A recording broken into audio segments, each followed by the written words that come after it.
ദൈവനാമത്തിന് മഹത്വമുണ്ടാകട്ടെ.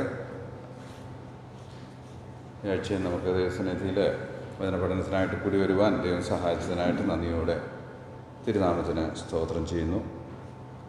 കഴിഞ്ഞ ആഴ്ച നമ്മൾ ചിന്തിച്ചത് ദൈവഭക്തി നിലനിർത്തി മുന്നോട്ട് കൊണ്ടുപോകുവാൻ നമുക്ക് ആവശ്യമായിരിക്കുന്ന തൂണുകളെന്നറിയപ്പെടുന്ന 3 ക്വാളിറ്റീസ് നമ്മുടെ ജീവിതത്തിൽ നാം പാലിച്ച് മുന്നോട്ട് പോകേണ്ടത് ആവശ്യമാണ്. അല്ലാത്ത പക്ഷം നമുക്ക് വിശ്വാസത്തിൽ നിലനിൽക്കുന്നതിനോ ഫലപ്രദമായ വേല ചെയ്യുന്നതിനോ സാധ്യമല്ല എന്നുള്ളത് നമ്മൾ ചിന്തിച്ചു. അതിൻ്റെ ആദ്യത്തെ ഭാഗമായിരിക്കുന്ന വിശുദ്ധി എന്നുള്ള വിഷയം നമ്മൾ സവിസ്തരം ചിന്തിക്കുകയുണ്ടായി. രണ്ടാമത്തേത് നീതി എന്ന വിഷയമാണ്. അത് നമ്മൾ പഠിക്കുവാനായിട്ട് ആരംഭിച്ചു. നീതി എന്ന് പറഞ്ഞാൽ എന്താണെന്ന് നമ്മൾ കണ്ടു. ദൈവത്തിൻ്റെ മുൻപാകെ ശരി ആയിരിക്കുന്നത്, അത് നമ്മൾ ദൈവവചനത്തിലൂടെയാണ് തിരിച്ചറിയുന്നത്. ശരി എന്നുള്ളത് റൈറ്റായിട്ടുള്ള കാര്യം മനഃപൂർവ്വമായി പരപ്രേരണയില്ലാതെ തന്നെ വളരെ സിൻസിയറായിട്ട് സത്യസന്ധമായിട്ട്, അതുപോലെ വിട്ടുവീഴ്ചകളൊന്നുമില്ലാതെ കോംപ്രമൈസസ് ചെയ്യാതെ നിറവേറ്റുന്നതിനെയാണ് ദൈവം നീതി എന്ന് വിളിക്കുന്നത് എന്ന് നമ്മൾ കാണുകയുണ്ടായി. നമ്മുടെ കർത്താവായ യേശുക്രിസ്തുവാണ് നീതിയുടെ ഏറ്റവും ഉത്തമമായിരിക്കുന്ന ഉദാഹരണം എന്ന് നമുക്ക് കാണുവാൻ സാധിക്കും. കർത്താവ് ഈ ഭൂമിയിലായിരുന്നപ്പോൾ ഒരിക്കൽ പോലും ശരിയായത് ചെയ്യാതിരുന്നിട്ടില്ല. അത് തൻ്റെ എല്ലാ സെൽഫ് ഇൻട്രസ്റ്റുകളെയും വെടിഞ്ഞുകൊണ്ട് ആർക്കെങ്കിലും എന്തെങ്കിലും ആവശ്യമുണ്ടെങ്കിൽ കർത്താവ് അത് ചെയ്തിരിക്കും. അത്രയും കൃത്യതയോടുകൂടെ നീതിയോടുകൂടെ ഈ ഭൂമിയിൽ ജീവിച്ച മറ്റൊരു വ്യക്തിയും ഈ പ്രപഞ്ചത്തിലുണ്ടായിട്ടില്ല. 1 യോഹന്നാൻ 3:7 നാം വായിക്കുമ്പോൾ നമ്മളിങ്ങനെ കാണുന്നുണ്ട്. കുഞ്ഞുങ്ങളെ, ആരും നിങ്ങളെ തെറ്റിക്കരുത്. അവൻ നീതിമാനായിരിക്കുന്നത് പോലെ നീതി ചെയ്യുന്നവൻ നീതിമാനാവും. മതി.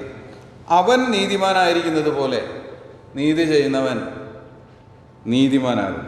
അവൻ നീതിമാനായിരിക്കുന്നത് പോലെ. അവിടെ അവൻ എന്ന് പറഞ്ഞിരിക്കുന്നത് നമ്മുടെ കർത്താവായ യേശുക്രിസ്തുവിനെ കുറിച്ചാണ്. കർത്താവായ യേശുക്രിസ്തുവിനെ നീതിമാൻ, ദ ജസ്റ്റ് എന്നുള്ള ടൈറ്റിലാണ് അറിയപ്പെടുന്നത്. ആ ജസ്റ്റ് എന്ന് പറയുന്നതായ ടൈറ്റിൽ താൻ ദൈവപുത്രൻ എന്നുള്ള രീതിയിലല്ല, മറിച്ച് ഈ ഭൂമിയിലായിരുന്നപ്പോൾ ഒരു മനുഷ്യൻ എന്നുള്ള രീതിയിൽ നേടിയെടുത്തതാണ്. ഒരിക്കൽ പോലും കർത്താവ് ഒരു വിട്ടുവീഴ്ചയും കാണിക്കാതെ പിതാവിനോടുള്ള നല്ല മനസാക്ഷിയിൽ വളരെ സത്യസന്ധമായി ദൈവം മുമ്പാകെ നല്ലത്, ശരി എന്ന് പറയുന്ന കാര്യങ്ങളൊക്കെ എപ്പോഴും ചെയ്തിരുന്നതായിട്ട് നമുക്ക് കാണുവാനായിട്ട് സാധിക്കുന്നു. അതുകൊണ്ടാണ് പിതാവ് തൻ്റെ പുത്രനിൽ പ്രസാദിക്കുവാനായിട്ട് ഇടയായിട്ട് തീർന്നത്. നമ്മൾ കഴിഞ്ഞ ആഴ്ച ചിന്തിക്കുകയുണ്ടായി. ദൈവത്തിൻ്റെ രൂപം എന്ന് പറയുന്നത് വിശുദ്ധിയും നീതിയുമാണ്. അങ്ങനെയാണ് ദൈവാനുരൂപമായി സൃഷ്ടിക്കപ്പെട്ട മനുഷ്യൻ എന്ന് നമ്മൾ വായിച്ചത്. അപ്പോൾ വിശുദ്ധി, നീതി എന്ന് പറയുന്നത് ദൈവത്തിൻ്റെ ഏറ്റവും വിശിഷ്ടമായിരിക്കുന്ന 2 ഗുണങ്ങളായിട്ടാണ് നമ്മൾ കാണുന്നത്. ആ അളവിൽ കർത്താവായ യേശുക്രിസ്തു ഭൂമിയിൽ കടന്നു വന്നപ്പോൾ നീതിമാനായിട്ട് തന്നെ ഈ ലോകത്തിന് വെളിപ്പെടുത്തി എന്നുള്ളത് നമുക്ക് കാണുവാനായിട്ട് സാധിക്കുന്നുണ്ട്. ഒട്ടനവധി വാക്യങ്ങൾ നമുക്ക് വായിക്കാനായിട്ടുണ്ടെങ്കിലും സമയത്തിൻ്റെ പരിമിതികൾ മൂലം ഞാൻ അതിലേക്ക് കടക്കുന്നില്ല. അപ്പോൾ നമ്മുടെ വ്യക്തി ജീവിതത്തിലും ഒരു ഭക്തനായിട്ട് നാം ജീവിക്കുവാൻ ആഗ്രഹിക്കുന്നുണ്ടെങ്കിൽ നമ്മൾക്ക് ഒരു തീരുമാനമെടുക്കേണ്ട ആവശ്യമുണ്ട്. അതെന്താണെന്ന് ചോദിച്ചാൽ, ദൈവത്തിൻ്റെ മുമ്പാകെ ശരി എന്നുള്ള കാര്യങ്ങൾ ഞാൻ മനഃപൂർവ്വമായി ചെയ്യും കർത്താവേ എന്നുള്ള ഒരു തീരുമാനം നമുക്കുണ്ടായിരിക്കണം. ഞാൻ അതിനൊരു ഉദാഹരണം പറഞ്ഞാൽ, വഴിയരികിൽ നാം നിൽക്കുമ്പോൾ ഒരു അന്ധനായ വ്യക്തി റോഡ് ക്രോസ് ചെയ്യാൻ നിൽക്കുകയാണെങ്കിൽ ഏത് മനുഷ്യനും അറിയാം വാട്ട് ഈസ് റൈറ്റ്. ആ വ്യക്തിയെ സഹായിക്കുക എന്നുള്ളതാണ് റൈറ്റ്. നമ്മൾ പലപ്പോഴും ജീവിതത്തിൻ്റെ തിരക്കുകൾക്കിടയിൽ അത് കാണാത്ത പോലെ കടന്നു പോകാറുണ്ട്. എന്നാൽ ദൈവം അത് കാണുന്നുണ്ട്. ഞാനീ പറഞ്ഞു വരുന്നതിൻ്റെ ആശയം, ഞാൻ കഴിഞ്ഞ ആഴ്ച പറഞ്ഞ പോലെ ഞാൻ വളരെ പെർഫെക്റ്റ് ആണ്, അതല്ല ഇവിടുത്തെ വിഷയം. നമ്മളുടെ ഉള്ളിൽ ഈ ഒരു ബോധം അങ്കുരിക്കേണ്ട ആവശ്യം ഉണ്ട്. ലോകത്തിൽ നാം ജീവിക്കുമ്പോൾ ലോകത്തിൻ്റെ മുൻപിൽ നമ്മെ തന്നെ നീതിമാന്മാരായി വെളിപ്പെടുത്തേണ്ട ആവശ്യം നമുക്ക് ഉണ്ട്. നിങ്ങൾ യോബിനെ കുറിച്ച് യോബിൻ്റെ പുസ്തകത്തിൽ വായിക്കുമ്പോൾ യോബ് തന്നെക്കുറിച്ച് പറയുന്ന പല പ്രസ്താവനകളുണ്ട് അവിടെ. ഞാൻ വാസ്തവത്തിൽ അന്തം വിട്ടു പോകുന്ന പ്രസ്താവനകളാണത്. എന്ന് പറഞ്ഞാൽ, എൻ്റെ പട്ടണത്തിൽ ഒരു വ്യക്തി പുതപ്പില്ലാതെ ഇരുന്നിട്ട് അല്ലെങ്കിൽ വസ്ത്രമില്ലാതെ ഇരുന്നിട്ട് എൻ്റെ അവനെ അനുഗ്രഹിച്ചില്ലെങ്കിൽ എന്ന് പറഞ്ഞാൽ തൻ്റെ വസ്ത്രം താൻ കൊടുക്കുമായിരുന്നെന്ന് അതിൻ്റെ അർത്ഥം. തനിക്കുള്ള എക്സ്ട്രാ ഡ്രസ്സുകൾ താൻ കൊടുക്കുമായിരുന്നു. അതുപോലെ ഭക്ഷണത്തിന് ഒരുത്തിന് ആവശ്യമുണ്ടായിരുന്നെങ്കിൽ അവൻ അത് കഴിച്ച് എന്നെ അനുഗ്രഹിക്കാതിരുന്നിട്ടുണ്ടെങ്കിൽ എന്ന് പറഞ്ഞാൽ അതിൻ്റെ ആശയം താൻ ഭക്ഷണം അവർക്ക് കൊടുക്കുമായിരുന്നു. ഞാൻ അന്ധന വഴികാട്ടിയായിരുന്നു. ഇയ്യോബിന്റെ ജീവിതം ദൈവം എന്തുകൊണ്ട് അവൻ നീതിമാനാണെന്ന് വിളിക്കുന്നത്? തൻ്റെ ജീവിതം അങ്ങനെയായിരുന്നു. കുറച്ചൊക്കെ നമുക്ക് പഠിക്കാനായിട്ട് സാധിക്കുന്നത് മസ്കറ്റിൽ ഈ ഒമാനിൽ പോയി കഴിഞ്ഞാൽ അവരുടെ കൾച്ചർ കണ്ടു കഴിയുമ്പോൾ തോന്നും ശരിക്കും ഇവർ യഥാർത്ഥത്തിൽ ഇയ്യോബിൻ്റെ മക്കൾ തന്നെയാണെന്ന്. കാരണം അവരുടെ കർട്ടസി എന്ന് പറയുന്ന അത്ര വിശിഷ്ടമാണ്. നമ്മൾ വല്ലവരും വല്ല വഴിക്ക് പോവുകയായിരിക്കും, ചിലപ്പോൾ നമ്മൾ ചിലപ്പോൾ അന്യന്മാരായിരിക്കും ആ ദേശത്ത്, പക്ഷെ അവർ ഭക്ഷണത്തിന് ഇരിക്കുകയാണെങ്കിൽ വേഗം വിളിക്കും നമ്മളെ.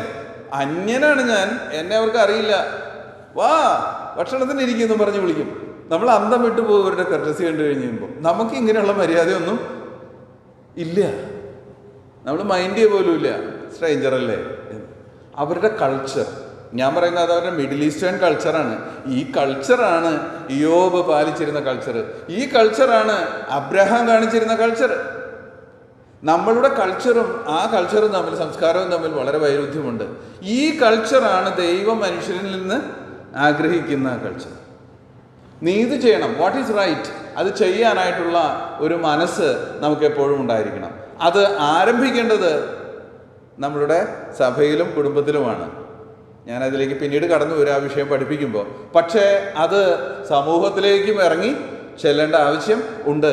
വ്യക്തിപരമായിട്ട് നമ്മൾ ഒരു ഡിസിഷൻ എടുക്കണം.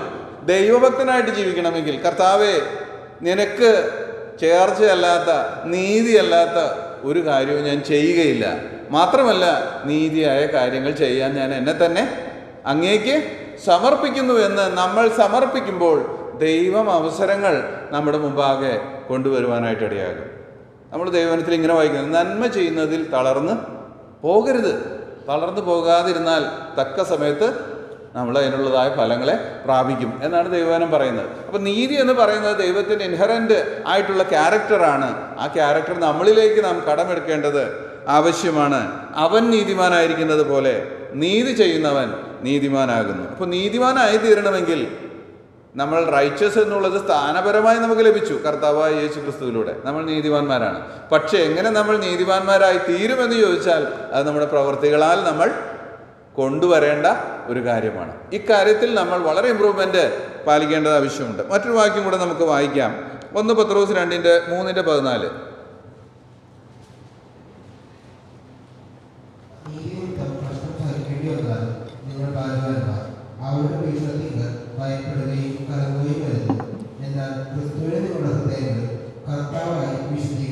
നീതി നിമിത്തം കഷ്ടം സഹിക്കേണ്ടി വന്നാലും, നീതി നിമിത്തം കഷ്ടം സഹിക്കേണ്ടി വന്നാലും, ഇത് സാധാരണ ഉണ്ടാകാറുള്ളൊരു കാര്യമാണ്. നമുക്കറിയാം, നീതി എന്ന് പറയുന്നത് പലപ്പോഴും പലർക്കും ദഹിക്കാത്ത ഒരു കാര്യം ആണ്. നമ്മൾ നീതി ചെയ്യുമ്പോൾ അത് ചിലർക്ക് ബുദ്ധിമുട്ടുണ്ടാക്കുന്ന കാര്യമാണ്. എസ്പെഷ്യലി സാമൂഹ്യമായിട്ടുള്ള തലങ്ങളിൽ നമ്മൾ ഇറങ്ങുമ്പോൾ ഇതൊരു വലിയ പ്രശ്നമാണ്. പ്രത്യേകിച്ച് ഓഫീസുകളിൽ പോയി ചില കാര്യങ്ങളൊക്കെ നടത്താനായിട്ട് നമ്മൾ തുനിയുമ്പോൾ നമ്മൾ കൈക്കൂലി കൊടുക്കുകയല്ല കാര്യവും അങ്ങനെയൊക്കെ ചെയ്യുമ്പോൾ മറ്റു പലർക്കും അത് ബുദ്ധിമുട്ടാണ്. നീതി നിമിത്തം കഷ്ടമുണ്ടാകും. മാത്രമല്ല മറ്റൊരു നീതിയാണ് ദൈവസന്നിധിയിൽ മനുഷ്യർ നാശത്തിലേക്ക് പോകുന്നു എന്നുള്ളതുകൊണ്ട് സുവിശേഷം അറിയിക്കണം. സുവിശേഷം അറിയിക്കാൻ തുടങ്ങിക്കഴിയുമ്പോൾ അതൊരു ഇടർച്ചയാണ് പലർക്കും. പക്ഷേ നമ്മൾക്ക് ചെയ്യാവുന്ന ഏറ്റവും ശരിയായ കാര്യം എന്ന് പറയുന്നത് അവരോട് സുവിശേഷം അറിയിക്കുക എന്നുള്ളത് തന്നെയാണ്. അതെന്താ? അല്ല എങ്കിൽ അവർ നിത്യനാശത്തിലേക്കാണ് പോകുന്നത്. അത് നമ്മളവരോട് പറയണം. സഹോദരൻ, നിങ്ങളോടുള്ള സ്നേഹം കൊണ്ടാണ് ഞാനിത് പറയുന്നത്. കാരണം നിങ്ങളിത് അറിഞ്ഞില്ല എങ്കിൽ നിങ്ങൾ പോകാൻ ഇരിക്കുന്നത് നിത്യനാശത്തിലേക്കാണെന്നുള്ള ഭാരം എനിക്കുണ്ട്. അതുകൊണ്ട് നിങ്ങളോട് സുവിശേഷം പറയേണ്ട ആവശ്യം എനിക്ക് ഉണ്ട്. അത് റൈറ്റാണ്. That is righteousness. സുവിശേഷം അറിയിക്കുന്നത് റൈച്ചസ് ആണ്. അതുകൊണ്ട് നമുക്ക് കഷ്ടങ്ങളുണ്ടാകും. നീതി നിമിത്തം കഷ്ടം സഹിക്കേണ്ടി വന്നാലും എന്താ അവിടെ എഴുതിയിരിക്കുന്നത്? നിങ്ങൾ ഭാഗ്യവാന്മാർ. നിങ്ങൾ ഭാഗ്യവാന്മാരാണ്. നീതി നിമിത്തം കഷ്ടം സഹിക്കേണ്ടി വന്നാലും നിങ്ങൾ ഭാഗ്യവാന്മാരാണ്. എന്താണ് കാരണം? സമസൃഷ്ടികളോടുള്ള സ്നേഹനിമിത്തമാണ് നാം അത് ചെയ്യുന്നത്. അതിൻ്റെ പ്രത്യാഘാതം വേദനാജനകമാണെങ്കിലും അവരോടുള്ള സ്നേഹനിമിത്തം ഞാനത് സഹിക്കാൻ തയ്യാറാണ്. ഇന്നലെ മറ്റൊരു ന്യൂസ്, ആസാമിൽ നിന്നുണ്ടായിരുന്ന സഹോദരനെ വല്ലാതെ അടിച്ച് അദ്ദേഹത്തെ കൊണ്ടുപോയെന്നാണ് പറയുന്നത്. എവിടെയാണെന്നൊരു വേറെ ബോട്ടുമില്ല. ഇങ്ങനെയാണ് ലോകത്തിൽ സുവിശേഷം നിമിത്തം ആളുകൾ കഷ്ടം സഹിച്ചുകൊണ്ടിരിക്കുന്നത്. നീതി നിമിത്തം കഷ്ടം സഹിക്കേണ്ടി വരും. ഇന്ന് നമ്മളുടെ ഈ കംഫർട്ട് സോണൊക്കെ വിട്ട് നമ്മളൊന്ന് ഇറങ്ങേണ്ട കാലഘട്ടം അധികം വിദൂരം അല്ല. അത് നമ്മൾ മനസ്സിലാക്കിയിരിക്കണം. ഇവിടുത്തെ ഈ കംഫർട്ടൊക്കെ അവസാനിക്കാനായിട്ട് ഇനി അധിക കാലം എടുക്കുമെന്ന് ഞാൻ വിചാരിക്കുന്നില്ല. It's a matter of time. പക്ഷേ ഒരു കാര്യത്തിൽ നമ്മൾ ഉറപ്പ് ഉള്ളവരായിട്ടിരിക്കുക, നീതി നിമിത്തം കഷ്ടം സഹിക്കേണ്ടി വരും, പക്ഷേ ഞാൻ ഭാഗ്യവാനാണ്. ഈ ഉറപ്പ് ഒരു ദൈവഭക്തനുള്ളതാണ്. ഇതൊരു ദൈവഭക്തനുള്ളതാണ്. അവൻ അതിൽ കൂടെ കടന്നു പോകാൻ തയ്യാറായിരിക്കും. നമ്മൾ ഈ കാര്യത്തെക്കുറിച്ച് വളരെ ബോധവാന്മാരായിട്ട് ജീവിക്കേണ്ടത് ആവശ്യമാണ്. പ്രിയമുള്ളവരെ, നമ്മൾ ഭക്തിയിൽ ജീവിച്ചാൽ മാത്രമേ ഇങ്ങനെയുള്ള സന്ദർഭങ്ങളിൽ നമുക്ക് മുന്നോട്ട് പോകാൻ ഇടയായിത്തീരുകയുള്ളൂ. ക്രിസ്ത്യാനിത്വം എന്നും സാക്ഷ്യത്തോടെ നിലനിന്നിട്ടുള്ളത് ഭക്തിയോടുകൂടെ ദൈവസന്നിധിയിൽ നിലനിന്നുകൊണ്ട് മാത്രമാണ്. അതിൻ്റെ പേരിൽ അവർക്ക് കഷ്ടം സഹിക്കേണ്ടി വന്നിട്ടുണ്ട്. അതുകൊണ്ട് അവർ കൊല്ലപ്പെടേണ്ടി വന്നിട്ടുണ്ട്, അടികളേൽക്കേണ്ടി വന്നിട്ടുണ്ട്, നിന്ദ അനുഭവിക്കേണ്ടി വന്നിട്ടുണ്ട്. പക്ഷേ അതിൽ കൂടെ കടന്നു പോകാൻ അവരെ പ്രേരിപ്പിച്ചത് ദൈവത്തോടുള്ള ഭക്തി ആയിരുന്നു. ഈ ഭക്തിയാണ് ഇന്നത്തെ വിശ്വാസികളിൽ ധാരാളമായിട്ട് അങ്കുരിക്കേണ്ടത് എന്നുള്ളതും ഈ സമയത്ത് നമുക്ക് ഓർക്കുവാൻ സാധിക്കും. മത്തായി 23:28, മത്തായി എഴുതിയ സുവിശേഷം 23:28. അങ്ങനെ തന്നെ പുറമേ നിങ്ങൾ നീതിമാന്മാരെന്ന് മനുഷ്യർക്ക് തോന്നുന്നു, അകമേയോ കപടഭക്തി അധർമ്മവും നിറഞ്ഞത്. ഇത് പരീശന്മാരോടും ശാസ്ത്രിമാരോടുള്ള ബന്ധത്തിൽ കർത്താവ് പറഞ്ഞ വാക്കുകളാണ്. ഞാനതെന്തിനാണ് വായിക്കുന്നതെന്ന് ചോദിച്ചാൽ ഇതിൻ്റെ ആ സീക്വൻസ് ഒന്ന് മനസ്സിലാക്കാൻ വേണ്ടിയിട്ടാണ്. നമ്മൾ കപടഭക്തിക്കാരാണെങ്കിൽ അതിൻ്റെ ഉള്ളിലുണ്ടാകുക അപ്പോൾ എന്താണെന്നുള്ളത് അവിടെ പറഞ്ഞിട്ടുണ്ട്. എന്തായിരിക്കും? നീതിമാന്മാരെന്ന് മനുഷ്യർക്ക് തോന്നും, പക്ഷേ ഉള്ളിൽ അധർമ്മം ആയിരിക്കും. ഇത് ഭയാനകമാണ്. ഇത് ഭയാനകമാണ്. ഞാനൊരു കാര്യം പറയാം. പല കാര്യങ്ങളിലും ദൈവമക്കൾക്ക് നീതി എന്താണെന്ന് അറിയാത്തൊരു കാലഘട്ടത്തിലാണ് നാം ജീവിക്കുന്നത്. ലോകത്തിൽ മനുഷ്യർ ചെയ്യുന്ന ഒട്ടുമുക്കാൽ പാപങ്ങളും നമുക്ക് ചെയ്യുന്നതിനും വലിയ വിഷയമൊന്നും ഇല്ലാത്ത പോലെ ഇപ്പോൾ കാര്യങ്ങളുടെ പോക്ക്. കുറച്ചുകൂടെ കഴിയുമ്പോൾ അത് കൂടുതൽ വഷളാകുമെന്നാണ് ഞാൻ മനസ്സിലാക്കുന്നത്. നീതിമാന്മാരെന്ന പുറത്തു തോന്നും, കപടഭക്തിയും അധർമ്മവും അകത്തിരിക്കും. ഞാനത് പറഞ്ഞതിൻ്റെ ആശയം, ഭക്തി നമ്മുടെ ഉള്ളിൽ നിറഞ്ഞില്ല എങ്കിൽ പുറത്തുണ്ടാകുക നീതിമാനായിരിക്കുകയല്ല, യഥാർത്ഥ നീതിമാനായിരിക്കുകയല്ല. ഒരു കാപട്യത്തിൻ്റെ പിറകിൽ നിൽക്കുന്ന, അല്ലെങ്കിൽ ആ കാപട്യം വെച്ചുകൊണ്ട് ഒരു നീതിമാനായിട്ട് അലങ്കരിക്കുന്ന ഒരവസ്ഥയിലേക്ക് ക്രിസ്ത്യാനിത്വം തരം താണു പോകാൻ സാധ്യതയുണ്ട്. യഹൂദ മതം ആ രീതിയിൽ അധപതിച്ച കാലഘട്ടത്തിലാണ് കർത്താവ് ഈ ഭൂമിയിലേക്ക് വന്നത്. അവരെ പുറമേ നിന്ന് നോക്കിയാൽ നീതിമാന്മാർ ആയിരുന്നു, പക്ഷെ അവരുടെ ഉള്ളിൽ കാപട്യമായിരുന്നു. ഇതൊരു ഭയമാണ്, ഇതൊരു ഭയനിർദ്ദേശമാണ്. പ്രിയമുള്ളവരെ, നമുക്ക് ഇങ്ങനെ അറിയാമല്ലോ, ഇരിക്കേണ്ടവൻ ഉള്ളിലിരുന്നാൽ ബാക്കിയെല്ലാം ശരിയാകും. ഇരിക്കേണ്ടവൻ ഉള്ളിലിരുന്നില്ലെങ്കിൽ ഒന്നും ശരിയാവില്ല. അതുപോലെയാണ് ദൈവഭക്തി. ദൈവഭക്തന്മാരായിട്ട് നാം ജീവിച്ചില്ലെങ്കിൽ പതുക്കെ കുത്തൊഴുക്കിൽപ്പെട്ട് ലോകപ്രകാരം ജീവിക്കുന്നവരായിട്ട് നാം തീരും. അത് നമ്മൾ ഇന്ന് കണ്ടുകൊണ്ടിരിക്കുകയാണ്. ഇന്ന് ഒട്ടുമുക്കാൽ ക്രിസ്തീയത്വം എന്ന് വിളംബരം ചെയ്യുന്ന സഭാ സംവിധാനങ്ങളൊക്കെയും പാപത്തോട് കോംപ്രമൈസ് ചെയ്ത് മുന്നോട്ട് പോവുകയാണ്. കഴിഞ്ഞ ദിവസം ഇവിടെ ഉണ്ടായ ഒരു കാര്യം ഞാൻ വായിച്ചിട്ട് വാസ്തവത്തിൽ ഞെട്ടിപ്പോയതിൻ്റെ കാരണം എന്താണെന്ന് ചോദിച്ചാൽ, സ്ഥലമൊന്നും ഞാൻ പറയുന്നില്ല, ഒരു പൂരത്തിന് എൻഡോഴ്സ്മെന്റ് കൊടുത്തത് ഒരു സഭയാണ്. നിങ്ങൾക്കത് കേട്ടാ, നമ്മുടെ സഭയല്ല കേട്ടോ, ഞാൻ പറയുകയാണ്.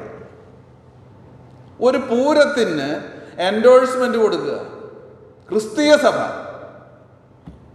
എങ്ങനെയുണ്ട്? പൂരത്തിൽ എന്താ നടക്കുന്നതെന്ന് ഇവർക്ക് യാതൊരു ഐഡിയയും ഇല്ല. അവിടെ എന്താ നടക്കുന്നതെന്ന് ഇവർക്ക് യാതൊരു ഐഡിയയും ഇല്ല. അതാണ് ഭക്തി വിട്ടകന്ന് കഴിയുമ്പോൾ മനുഷ്യർക്ക് സംഭവിക്കുന്നത്. ക്രിസ്തുവുമായിട്ടുള്ള അവരുടെ ബന്ധം പരച്ഛേദം അറ്റുപോവുകയാണ്. അവർ ചെയ്യുന്നത് എന്തെന്ന് അവർക്കറിയാൻ മേലാത്ത ഒരവസ്ഥയിലേക്ക് അവർ ചെന്ന് വീഴുകയാണ്. പ്രിയമുള്ളവരെ, വളരെ ഭയപ്പെടണം. ഭക്തന്മാരായിട്ട് ജീവിക്കണം. നാം നീതി നമ്മളുടെ ജീവിതത്തിൽ എപ്പോഴും ഉണ്ടായിരിക്കണം. ദൈവം മുമ്പാകെ റൈറ്റ് ആയിട്ടുള്ളത് ഞാൻ ചെയ്യും. യോസെഫിൻ്റെ ഉത്തരം അതാണ് അല്ലേ. ഞാൻ ഈ പ്രവൃത്തി ചെയ്ത് വഷളത്വം ചെയ്ത് ദൈവത്തോട് എങ്ങനെ ഞാൻ പാപം ചെയ്യുന്നത്? ദൈവം മുമ്പാകെ റൈറ്റല്ല ഞാൻ ചെയ്യുന്നത്, അതുകൊണ്ട് ഞാൻ വിട്ടകന്നിരിക്കും എന്നാണ് യോസെഫ് പറയുന്നത്. ഇതേ ആറ്റിറ്റ്യൂഡ് നമ്മുടെ ജീവിതത്തിൽ ഉണ്ടാകട്ടെ. അടുത്ത വിഷയം, ഈ 3 തൂണുകൾ എന്നറിയപ്പെടുന്നതിൽ 3-ാമത്തെ വിഷയം വിശ്വസ്തത എന്നുള്ളതാണ്. ഫെയ്ത്ത്ഫുൾനെസ്. വിശുദ്ധിയും നീതിയും പാലിക്കണമെങ്കിൽ, നിരന്തരമായി പാലിച്ച് മുന്നോട്ട് പോകണമെങ്കിൽ വിശ്വസ്തത ഉണ്ടായിരിക്കണം. ആരോടുള്ള വിശ്വസ്തത? ദൈവത്തോടുള്ള വിശ്വസ്തത. നമുക്ക് പലപ്പോഴും ഈ കാര്യത്തിൽ ക്രിസ്തീയ വിശ്വാസികൾക്ക്, ഞാനടക്കം എല്ലാവരെയും ചേർത്താണ് ഞാൻ പറയുന്നത്, നമുക്ക് കൺസിസ്റ്റൻ്റായിട്ട് മുന്നോട്ട് പോകുന്ന കാര്യത്തിൽ പലപ്പോഴും വീഴ്ച വരാറുണ്ട്. ചിലപ്പോഴൊക്കെ നമ്മൾ ഇച്ചിരി ഒരു എക്സ്ക്യൂസുകൾ കണ്ടുപിടിക്കുന്നവരാണ്. നമ്മുടെ ജീവിതത്തിലൊക്കെ സംഭവിക്കാറുണ്ട്. വ്യക്തി ജീവിതത്തിൽ ഉദാഹരണം പറഞ്ഞ പ്രാർത്ഥനയ്ക്ക് സമയം ചെലവഴിക്കേണ്ടത് ചിലപ്പോൾ നമ്മൾ ആ റീസണും ഈ റീസണും ഒക്കെ വെച്ച് ചിലപ്പോൾ നീക്കി കൊണ്ടുപോകും. വചനം പഠിക്കേണ്ട സമയം ചിലപ്പോഴൊക്കെ ഇങ്ങനെ നീക്കി കൊണ്ടുപോകും. Prioritisation is not right. നമ്മുടെ പ്രയോറിറ്റി ഏതാണെന്നുള്ളതാണ് അവിടുത്തെ വിഷയം. മറ്റു കാര്യങ്ങൾ പ്രയോറിറ്റി. എന്നാൽ ഞാൻ പറയാം, ഒരു ഫെയ്ത്ത്ഫുൾ ആയിട്ടുള്ള മനുഷ്യന് അത് സാധ്യം അല്ല. ദൈവത്തോട് വിശ്വസ്തതയുള്ള ഒരു മനുഷ്യൻ ആദ്യം ചെയ്യുന്ന കാര്യം ദൈവത്തിൻ്റെ കാര്യം നിവർത്തിക്കുക എന്നുള്ളതാണ്. കർത്താവിനോട് ഈ ഭൂമിയിൽ ആയിരുന്നപ്പോൾ തന്നെ കൊടുക്കുവാൻ വേണ്ടി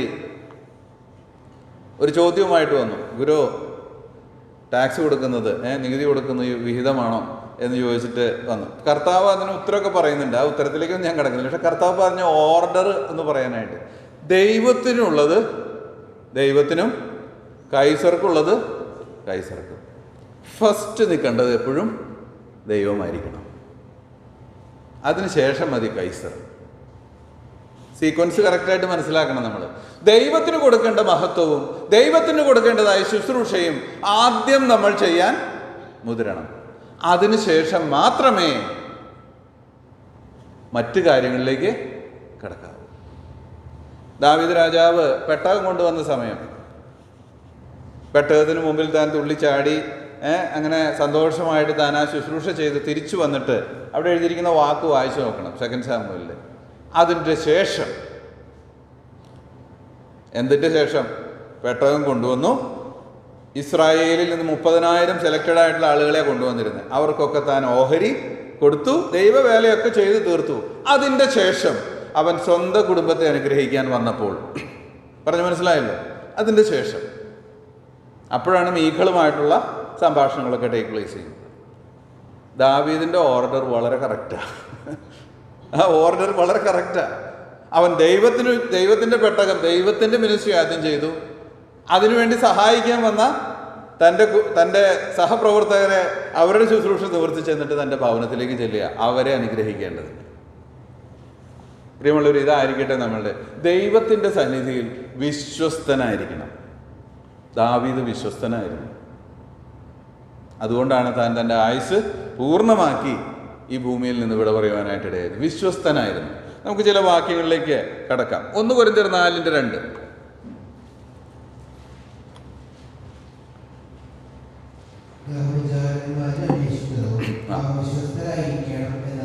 അതെ, ഗൃഹവിചാരകന്മാരിൽ അവൻ അന്വേഷിക്കുന്നതോ അവർ വിശ്വസ്തരായിരിക്കണം. ഫെയ്ത്ത്ഫുൾ, വിശ്വസ്തരായിരിക്കണം എന്നത്രേ. എന്ത് കാര്യം ഏറ്റെടുത്താലും വിശ്വസ്തയോടെ ചെയ്യാൻ കഴിവുള്ള ഒരു വ്യക്തി ആയിരിക്കണം. നമുക്കറിയാം, ശൗലിൻ്റെ കാലഘട്ടത്തിലാണെങ്കിലും ദാവീദിനെ വരമേൽപ്പിച്ച കാര്യങ്ങളൊക്കെ ദാവീദ് പെർഫെക്റ്റ് ആയിട്ടാണ് ചെയ്തിരുന്നത്. അതായിരുന്നു ശൗലിൻ്റെ പിൽക്കാലത്ത് ഭയമുണ്ടാക്കിയ വിഷയം. ഇവനെല്ലാം വളരെ കറക്റ്റായിട്ടാണ് ചെയ്യുന്നത്. എന്ത് കൊടുത്താലും ടാസ്ക് പെർഫെക്റ്റായിട്ട് ചെയ്തിരിക്കും. ദൈവത്തിലുള്ള തൻ്റെ ആശ്രയം ആ രീതിയിൽ വലുതായിരുന്നു. അപ്പോൾ വിശ്വസ്തത എന്ന് പറയുന്നത് പരസ്യമായോ രഹസ്യമായോ ഒരുവൻ സമയബന്ധിതം എന്ന് പറഞ്ഞാൽ ചെയ്യേണ്ട കാര്യം ചെയ്യേണ്ട സമയത്ത് ചെയ്തിരിക്കണം. അതുപോലെ കൃത്യതയോടെ ചെയ്തിരിക്കണം, ആക്യുറേറ്റ്ലി. ഈ 2 പദങ്ങൾ മറക്കരുത്. Timely, accurately. അതാണ് വിശ്വസ്തത. എന്ത് കാര്യം ചെയ്യുവാൻ പറഞ്ഞിട്ടുണ്ടെങ്കിൽ ആ കാര്യം സമയബന്ധിതമായും കൃത്യമായും ചെയ്യുന്നതിനെയാണ് വിശ്വസ്തത എന്ന് നമ്മൾ പറയുന്നത്. സഭയിൽ ചില ഉത്തരവാദിത്തങ്ങൾ ഭരമേൽപ്പിച്ചാൽ ചിലരുണ്ട്, ഇവിടുത്തെ കാര്യമല്ല കേട്ടോ, ചിലരുണ്ട് ആ മിനിസ്ട്രിയുടെ ദിവസം വിളിച്ച് പറയും, സഹോദര എനിക്ക് സുഖമില്ല, അല്ലെങ്കിൽ എനിക്ക് വേറൊരു അപ്പോയിൻമെൻറ്റ് വന്നുപോയി, അതുകൊണ്ട് എനിക്ക് ചെയ്യാൻ പറ്റില്ല എന്ന് പറയും. സാധാരണഗതിയിൽ മൂപ്പന്മാരാണ് ഈ പ്രശ്നം മുഴുവൻ അനുഭവിക്കാറ്. പിന്നെ പുതിയൊരാളെ കണ്ടുപിടിക്കാൻ നടക്കേണ്ടി വരും, അല്ലെങ്കിൽ ആ ശുശ്രൂഷ താൻ തന്നെ ചെയ്യേണ്ടി വരും. വളരെ അങ്ങനെ പല പ്രാവശ്യം ഒരാൾ ചെയ്തു കഴിഞ്ഞാൽ ന്യായമായിട്ട് പിന്നെ കൊടുക്കാൻ സംശയിക്കേണ്ടി വരും. കാരണം ഇദ്ദേഹം വിശ്വസ്തനല്ല. ഞാൻ പറഞ്ഞ വാക്ക് മനസ്സിലായോ? വിശ്വസ്തനല്ല. ഗൃഹവിചാരകന്മാരിൽ ദൈവം അന്വേഷിക്കുന്നതോ അവർ വിശ്വസ്തരായിരിക്കണമെന്നത്രേ. വിശ്വസ്തരായിരിക്കണമെന്നത്രേ. ഒരു കാര്യം കൊടുത്താൽ കൃത്യമായിട്ട് ചെയ്തിരിക്കണം. ഇതെന്തുകൊണ്ട് ആവശ്യമെന്ന് ചോദിച്ചാൽ, നമ്മൾ വിശ്വസ്തരല്ലെങ്കിൽ നമ്മളുടെ സ്നേഹവും നമ്മുടെ സേവനവും നമ്മുടെ ഔദാര്യവും നമ്മുടെ പ്രാർത്ഥനയും നമ്മളുടെ വചനധ്യാനവും വിശ്വാസവും പ്രത്യാശയും നീതിയും വിശുദ്ധിയും ഒക്കെ മുമ്പ് പഠിച്ച എല്ലാ വിഷയങ്ങളും ക്രമമായി പാലിക്കുന്ന വിഷയം ഇല്ല. തരം കിട്ടുമ്പോഴൊക്കെ അങ്ങനെയുള്ളവരൊരിക്കലും ദൈവത്തെ പ്രസാദിപ്പിക്കാൻ കഴിയില്ല. ദൈവത്തെ പ്രസാദിപ്പിക്കാൻ കഴിയില്ല. കാരണം ദൈവം നോക്കുമ്പോൾ പല കാര്യത്തിലും അവിശ്വസ്തതയാണ് ഉള്ളത്. ഇത് വളരെ ഇമ്പോർട്ടൻ്റ് ആണ്, വളരെ ഇമ്പോർട്ടൻ്റ് ആണ്. വിശ്വസ്തത എന്ന് പറയുന്നത് വളരെ പ്രാധാന്യമർഹിക്കുന്ന വിഷയമാണ്. മറ്റു ചിലരോട് മിനിസ്ട്രിയെക്കുറിച്ച് പറയുമ്പോൾ എപ്പോഴും റിജക്റ്റ് ചെയ്യുന്ന സ്വഭാവമാണ്. എന്ന് പറഞ്ഞാൽ ഇപ്പോൾ സൗകര്യമില്ല സഹോദര, ഇങ്ങനെയുള്ളവരും വലിയൊരു പ്രശ്നമാണ്. എന്ന് പറഞ്ഞാൽ എത്ര പ്രാവശ്യം കൊടുത്താലും ചെയ്യില്ല. അതിലും ഒരു പോരായിക ഉണ്ട്, വിശ്വസ്തതയില്ല. ദൈവഭവനത്തിൽ കടന്നു വരുമ്പോൾ വിശ്വസ്തരായിരിക്കണം. നമ്മുടെ വ്യക്തി ജീവിതത്തിൽ നമ്മൾ വിശ്വസ്തരായിരിക്കണം. നമ്മുടെ കുടുംബത്തിൽ നമ്മൾ വിശ്വസ്തരായിരിക്കണം. വിശ്വസ്തത എന്ന് പറയുന്നത് ദൈവം നമ്മിൽ നിന്ന് ഏറെ ആഗ്രഹിക്കുന്ന കാര്യമാണ്. നമ്മുടെ കർത്താവായ യേശു ക്രിസ്തു ഈ ഭൂമിയിൽ കടന്നു വന്നപ്പോൾ താൻ തൻ്റെ പിതാവ് തന്നെ ഏൽപ്പിച്ച എല്ലാ ശുശ്രൂഷകളും പൂർണ്ണമായി സമയബന്ധിതമായി തന്നെ നിവർത്തിച്ചു. കർത്താവിനെ കുറിച്ച് ഓർക്കുമ്പോൾ നമ്മൾ ശരിക്കും പറഞ്ഞാൽ അന്തം വിട്ടു പോകും. എന്ന് പറഞ്ഞാൽ കർത്താവിൻ്റെ ക്രൂശീകരണം എന്നൊക്കെ പറയുന്ന ഒരു സ്ക്രിപ്റ്റ് തയ്യാറാക്കി ചെയ്യുന്നത് പോലെ അതൊക്കെ ചെയ്യുന്നത്. നിങ്ങളൊന്ന് ആ ടൈമിംഗ് ഒക്കെ ഒന്ന് ആലോചിച്ചാൽ അന്തം വിട്ടു പോകും നമ്മൾ. എന്ന് പറഞ്ഞാൽ താൻ വരിക, എഴുന്നേൽക്കുക, നാം പോകാൻ സമയമായി എന്ന് പറയലും മറ്റവരവിടെ റെഡിയാ പിടിക്കാൻ. തന്നെ കൊണ്ടുപോയി അടിക്കുന്നു. അതേ സമയത്ത് പത്രോസ് അവിടെ തള്ളി പറഞ്ഞുകൊണ്ടിരിക്കുന്നു. കറക്റ്റ് ടൈമായപ്പോൾ കോഴി കൂകുന്നു. നിങ്ങൾ ആ ടൈമിങ് മുഴുവൻ എടുത്ത് നോക്കിയാൽ ഒരു സ്ക്രിപ്റ്റ് തയ്യാറാക്കി എക്സിക്യൂട്ട് ചെയ്യുന്ന പോലെ പെർഫെക്റ്റ് ആയിട്ടാണ് ചെയ്യുന്നത്, സമയബന്ധിതമായി, ആക്യുറേറ്റ്ലി എന്ന് പറഞ്ഞാൽ സകലവും നിവൃത്തിയായി എന്നറിഞ്ഞിട്ട്. നിങ്ങൾ ആ വാക്കുകളൊക്കെ ശ്രദ്ധിക്കണം. സകലവും നിവൃത്തിയായി എന്നറിഞ്ഞിട്ട് എനിക്ക് ദാഹിക്കുന്നു. നമ്മുടെ കർത്താവിനെ പോലെ വിശ്വസ്തൻ ഇല്ല. നമുക്കൊരു വാക്യം വായിക്കാം. റെവലേഷൻ 19:11. സ്വർഗ്ഗം തുറന്നിരിക്കുന്നത് ഞാൻ കണ്ടു. ഒരു വെള്ള കുതിര പ്രത്യക്ഷമായി. അതിന്മേലിരിക്കുന്നവന് വിശ്വസ്തനും സത്യവാനും എന്ന് പേർ. അതെ, ഇതാരാണെന്ന് നമുക്കറിയാം. നമ്മുടെ കർത്താവായ യേശുക്രിസ്തുവാണ് ഈ വെള്ള കുതിരമേൽ പുറപ്പെടുന്നവൻ. അവൻ്റെ പേര് വിശ്വസ്തനും സത്യവാനും. നോക്കുക, പരിശുദ്ധദാസൻ, നീതിമാൻ, വിശ്വസ്തൻ, സത്യവാൻ. ഇതൊക്കെ നമ്മുടെ കർത്താവിൻ്റെ ടൈറ്റിൽസാണ്. കർത്താവ് അങ്ങനെയായിരുന്നു. ഒരു കാര്യം ഭരമേൽപ്പിച്ചാൽ അത് അങ്ങനെ തന്നെ ചെയ്തിരിക്കും, സമയബന്ധിതമായി ചെയ്തിരിക്കും. അങ്ങനെയായിരുന്നു നമ്മുടെ കർത്താവ്. നമ്മുടെ കർത്താവിനുണ്ടായിരുന്ന അപ്പോയിൻമെൻറ്റ്, ശമര്യ സ്ത്രീയോടുള്ള ബന്ധത്തിൽ ഉണ്ടായിരുന്ന അപ്പോയിൻമെൻറ്റ് 12 മണിക്കായിരുന്നു, കൃത്യം നട്ടുച്ചയ്ക്ക്. കർത്താവ് നടന്നവിടെ ചെന്നു. വഴി നടന്ന് ക്ഷീണിച്ചിട്ട് അവൻ ഒരു പാറമേൽ അവിടെ ആ സ്ഥലത്ത് അവിടെ ഇരിക്കുകയാണ്. അപ്പോഴാണ് ശമര്യക്കാരി കൃത്യം വെള്ളം കോരാൻ വരുന്നത്. നിങ്ങൾ നോക്കണം അതിൻ്റെ ടൈമിങ്ങും കാര്യങ്ങളൊക്കെ. കർത്താവ് ഈ നടത്തം മുഴുവൻ നടന്ന് അവിടെ വരെ ചെന്നത് ഈ വ്യക്തിനെ കാണാൻ വേണ്ടിയാണ്. അതിൻ്റെ സ്റ്റാർട്ടിങ് തുടങ്ങാൻ വേണ്ടി കർത്താവുകളോട് പറയാം, ഇച്ചിരി വെള്ളം കുടിക്കാൻ തരിക. കർത്താവ് അവിടെ വെള്ളമൊന്നും കുടിച്ചതായിട്ട് നമ്മൾ വായിക്കുന്നില്ല. That's only A starting point. തനിക്ക് സംസാരത്തിനുള്ള കോൺവെർസേഷനുള്ള ഒരു സ്റ്റാർട്ടിംഗ് പോയിൻ്റാണത്. ഇച്ചിരി വെള്ളം എന്താ, അപ്പോൾ സംസാരം തുടങ്ങി. കർത്താവ് അവിടം വരെ പോയത് ഇതിനു വേണ്ടിയാണ്. ഇതൊരു അത്ഭുതമല്ലേ ശരിക്കും? ഇനി നമ്മുടെ ജീവിതങ്ങളിലേക്കൊന്ന് എത്തി നോക്കുക. നമ്മളെയൊക്കെ കർത്താവ് സന്ധിച്ചത് കർത്താവിൻ്റെ കൃത്യ സമയത്താണ്. ഞാനതിനെക്കുറിച്ച് ഓർക്കുമ്പോൾ എൻ്റെ കണ്ണ് നിറഞ്ഞു പോകും. കാരണം കർത്താവിൻ്റെ വിശ്വസ്തതയാണത്. ഞാനിങ്ങനെ കഴിഞ്ഞ ദിവസം ചിന്തിക്കുകയായിരുന്നു, കർത്താവിൻ്റെ ഉപമയിൽ 3 ഉപമകളാണല്ലോ കർത്താവ് പറഞ്ഞിരിക്കുന്നത്. കാണാതെ പോയതിനെ കണ്ടു കിട്ടിയതിനെ കുറിച്ച്. ആട്, ദ്രഹ്മ, മുടിയനായ അല്ലെങ്കിൽ ധൂർത്തുപുത്രൻ, ഈ 3 ഉപമകളാണ് കർത്താവ് പറഞ്ഞിരിക്കുന്നത്. ഞാനപ്പോൾ ചിന്തിക്കുകയായിരുന്നു, കാണാതെ പോയ ദ്രഹ്മ കണ്ടെടുക്കാനായിട്ട് എത്ര എളുപ്പമാണ്. കാര്യം അത് ജീവനില്ലാത്ത കാരണം അത് വീണോടത്ത് കിടന്നോളും. ആടിനെ കണ്ടുപിടിക്കുക ഇച്ചിരി ബുദ്ധിമുട്ടാണ്. കാരണം എന്താണെന്ന് വെച്ചാൽ അതിങ്ങനെ പോയിക്കൊണ്ടിരിക്കുക എവിടെയെങ്കിലുമൊക്കെ. ധൂർത്തുപുത്രനെ കണ്ടുപിടിക്കാനാണ് ഏറ്റവും ബുദ്ധിമുട്ട്. അതെന്താണെന്ന് ചോദിച്ചാൽ,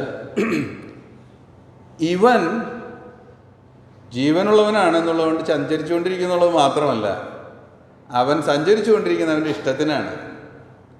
അവൻ തക്കം കിട്ടുമ്പോൾ തഞ്ചം കിട്ടുമ്പോൾ പാപം ചെയ്യാൻ വേണ്ടിയാണ് നടക്കുന്നത്. ഒരു കാലത്ത് നമ്മളും അങ്ങനെ തന്നെയല്ലേ ആയിരുന്നേ. ഞാനതാ ഓർത്തു ആ സമയത്ത്. എന്നാൽ എൻ്റെ കർത്താവ് എന്നെ തേടിക്കൊണ്ടേയിരുന്നു. ഞാൻ ഒളിച്ചോടിക്കൊണ്ടിരിക്കുകയായിരുന്നു. നിങ്ങൾ ആ സിനാരിയോ ഒന്ന് ചിന്തിച്ചു നോക്കണം. കർത്താവിന് പിടി കൊടുക്കാതിരിക്കാൻ ഞാനിങ്ങനെ പാപത്തിൽ രസിച്ച് ഒളിച്ചു നടക്കുകയാണ്. കർത്താവ് വിളിക്കുമ്പോഴൊക്കെ മാറി നടക്കും.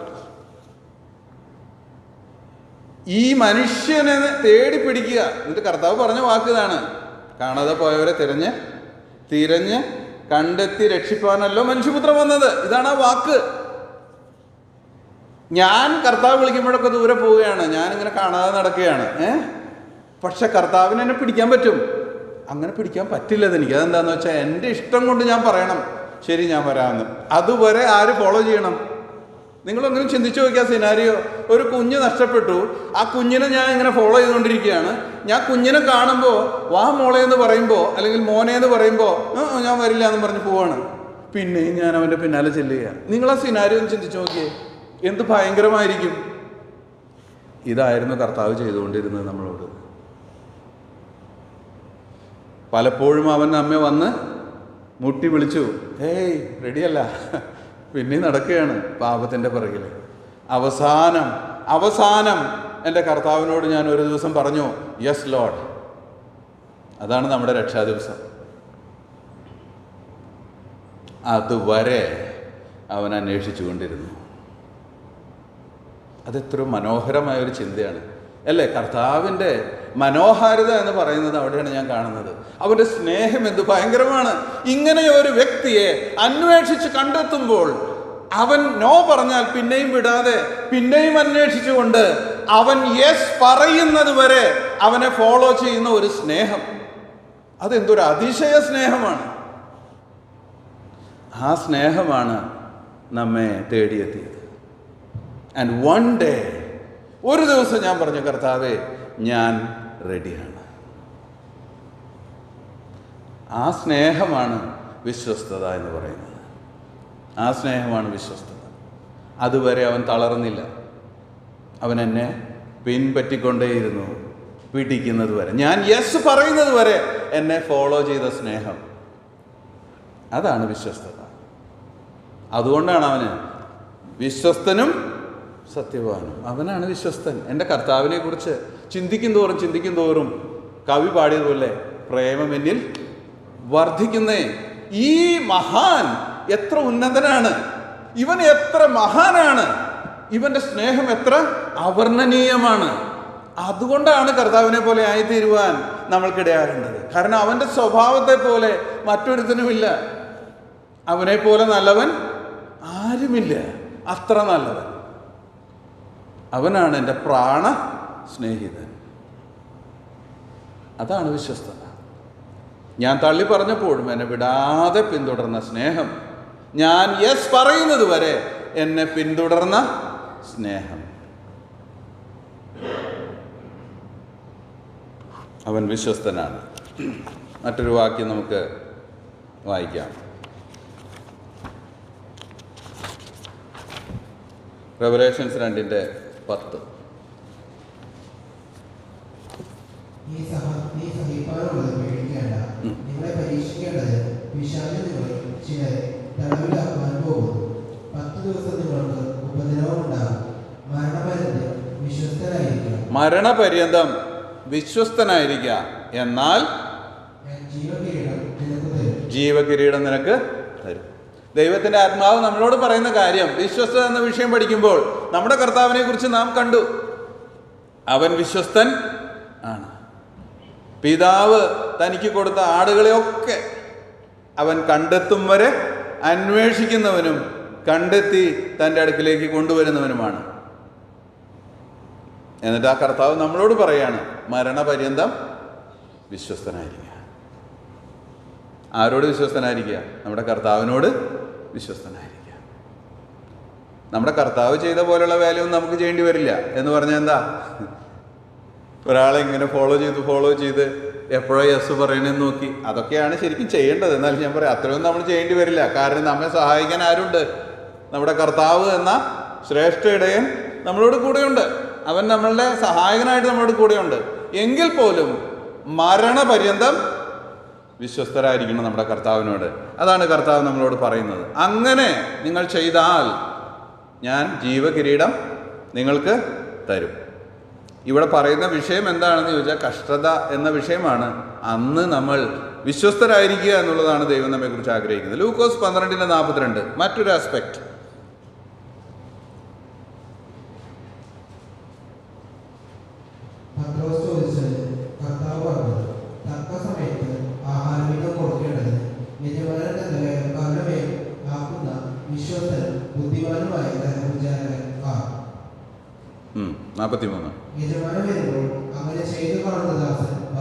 മതി. ഇവിടെ കർത്താവ് പറഞ്ഞ വാക്കുകളാണ്. ഒന്നാമത്തേത് മരണം, ജീവപര്യന്തം വിശ്വസ്തനായിരിക്കുക, മരണപര്യന്തം വിശ്വസ്തനായിരിക്കുക എന്ന് പറഞ്ഞാൽ അതിൻ്റെ ആശയം വ്യക്തിപരമായി എൻ്റെ കർത്താവിനോടുള്ള എൻ്റെ സമീപനമാണ്. മരണമെങ്കിൽ മരണം, കഷ്ടതയെങ്കിൽ കഷ്ടത, കർത്താവിനെ ഞാൻ ഒരിക്കലും തള്ളുകയില്ല. അതാണ് മരണപര്യന്തം വിശ്വസ്തനായിരിക്കുക. എൻ്റെ പ്രിയമുള്ളവർ, ഇതൊക്കെ ഇന്ന് ഇന്ത്യയുടെ പല ഭാഗങ്ങളിൽ സംഭവിച്ചുകൊണ്ടിരിക്കുക കേട്ടോ. നമ്മൾ പ്രാർത്ഥിക്കണം അവർക്ക് വേണ്ടി. അവർ വിശ്വാസത്തിൽ ഉറപ്പോടെ നിലനിൽക്കണം. നമുക്കും ഇതൊക്കെ അനുഭവിക്കേണ്ട ഒരു കാലഘട്ടം ചിലപ്പോൾ വന്നുകൂടായില്ല. പക്ഷെ അന്ന് ഹൃദയത്തിൽ ഉറപ്പുള്ളവരായിരിക്കുക. ജീവൻ പോയാലും ഒരിക്കലും ഞാൻ എൻ്റെ കർത്താവിനെ തള്ളി പറയുകയില്ല. He is my Lord for ever. ആ ഉറപ്പ്, അതാണ് വിശ്വസ്തത. ഇനി മറ്റൊരു വിശ്വസ്തയെക്കുറിച്ച് നമ്മൾ ഇവിടെ വായിക്കുകയാണ്. യജമാനന്റെ മുമ്പിൽ വിശ്വസ്തൻ. എങ്ങനെയാണ്? തക്ക സമയത്ത് ആഹാരവിധം കൊടുക്കേണ്ടതിന് യജമാനൻ തൻ്റെ വേലക്കാരുടെ മേലാക്കുന്ന വിശ്വസ്തനും ബുദ്ധിമാനുമായ ഗൃഹവിചാരകൻ ആർ? ചോദ്യത്തിനുള്ള ഉത്തരം അവിടെയുണ്ട്. യജമാനൻ വരുമ്പോൾ അങ്ങനെ ചെയ്തു കാണുന്ന ദാസൻ ഭാഗ്യവാൻ. എന്ന് പറഞ്ഞാൽ ദൈവഭവനത്തിൽ നമ്മൾ ശുശ്രൂഷ ചെയ്യുവാനായിട്ട് വിളിക്കപ്പെട്ടവരാണെങ്കിൽ, സ്വന്തം കുടുംബത്തിൽ നമ്മൾ ദൈവത്തിൻ്റെ വിശ്വസ്തന്മാരാണെങ്കിൽ അത് നൽകേണ്ടത് ആവശ്യമാണ്. ഇതുകൊണ്ടാണ് ഞാൻ മുമ്പേ പറഞ്ഞത്, ദൈവഭവനത്തിൽ പ്രാർത്ഥനയില്ലാത്ത ഒരു ദിവസവും ഉണ്ടാകരുത്. ഞാൻ അന്ന് പറയുകയുണ്ടായി, നമ്മുടെ പ്രാർത്ഥന വെറും പ്രാർത്ഥനയല്ല, അത് ബൈബിൾ സ്റ്റഡി ആണ്. ബൈബിൾ വായിച്ച് ധ്യാനിച്ച് നമ്മുടെ മക്കൾക്ക്, ഭാര്യയ്ക്ക്, അല്ലെങ്കിൽ ആ രീതിയിൽ നമ്മുടെ ഭവനത്തിലുള്ളവർക്ക് ആത്മീക ആഹാരം കൊടുക്കാൻ നമ്മളെ കൊണ്ട് കഴിയണം. അതാണ് ഒരു ഭക്തൻ. ദൈവസഭയിൽ നമുക്ക് ശുശ്രൂഷകളുണ്ട്. ദൈവസഭയിലും അതുപോലെ നാം വിശ്വസ്തരായിട്ടിരിക്കേണ്ട ആവശ്യം ഉണ്ട്. ഞാൻ പ്രത്യേകിച്ച് പറയാം, യൗവനക്കാരോട്, മൂപ്പന്മാരായിരിക്കുന്ന സഹോദരന്മാർ, ശുശ്രൂഷന്മാർ ഒരു ശുശ്രൂഷ പരമേൽപ്പിക്കുമ്പോൾ ഒഴികഴിവൊന്നും പറഞ്ഞ് രക്ഷപ്പെടാൻ നോക്കരുത്. അതെന്താ? വിശ്വസ്തത തെളിയിക്കാനായിട്ടുള്ള ഒരു സമയമാണത്. മനുഷ്യൻ്റെ വായിലെ വാക്കുകളൊക്കെ ആര് ക്രമപ്പെടുത്തുന്നതാ? ദൈവം ക്രമപ്പെടുത്തുന്നതാ. അങ്ങനെ പറഞ്ഞിരിക്കുന്നത്. എൻ്റെ വായിൽ നീ അറിയാതെ ഒരു വാക്കും ഇല്ല. ഞാൻ ദൈവഭക്തന്മാരെ കുറിച്ചാണ് പറയണത്, ലോകത്തിൽ ചീത്തവിളി പറയുന്നവരെ കുറിച്ചല്ല കേട്ടോ.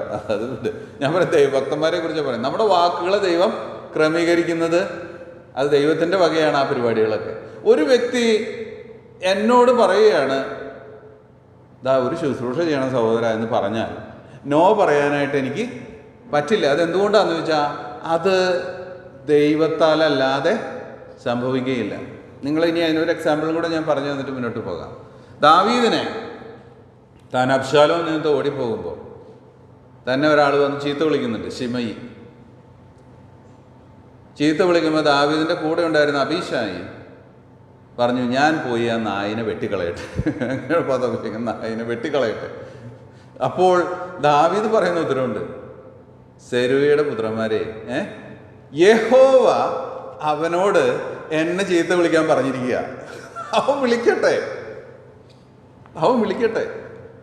ആ പറഞ്ഞതിൻ്റെ ആശയം എന്താ? എൻ്റെ ദൈവം പറയാതെ ശിമയി ശപിക്കയില്ല. പറഞ്ഞു ക്ലിയറാണ്. ദൈവം പറഞ്ഞിട്ടല്ലാതെ ശിമയി ശപിക്കയില്ല. ദാവീദിനെ ശപിക്കാൻ യഹോവ പറഞ്ഞിരിക്കുകയാണ്. നിങ്ങൾ അടങ്ങിയിരിക്കുക. ഞാൻ പറഞ്ഞു വരുന്നതിൻ്റെ ആശയം, ഒരു മനുഷ്യനും നമ്മളോട് ഒരു വാക്ക് പറയുന്നുണ്ടെങ്കിൽ ദൈവത്തിൻ്റെ അനുമതി കൂടാതെ അത് സംഭവിക്കുകയില്ല. ഒരു ശുശ്രൂഷ നമുക്ക് തരുന്നുണ്ടെങ്കിൽ അത് സന്തോഷത്തോടു കൂടെ ദൈവത്തിന് സ്തോത്രം ചെയ്ത് ദൈവകൃപയിൽ ആശ്രയിച്ച് ഏറ്റെടുക്കണം, അത് ചെയ്യണം. അവനാണ് ദൈവത്തിൻ്റെ മുമ്പാകെ വിശ്വസ്തൻ. സ്വന്തം ശക്തിയിൽ ആശ്രയിച്ച് ചെയ്യരുത്, ദൈവത്തിൻ്റെ ശക്തിയിൽ ആശ്രയിച്ച് അത് ചെയ്യണം. അങ്ങനെ ചെയ്യുന്നവനാണ് വിശ്വസ്തൻ. അത് സമയബന്ധിതമായി ദൈവം പറഞ്ഞിട്ടുള്ള പോലെ ആക്യുറേറ്റ് ആയിട്ട് ചെയ്യുമ്പോൾ നമ്മളും വിശ്വസ്തന്മാരെന്ന് എണ്ണപ്പെടുവാനായിട്ടിടയാകും.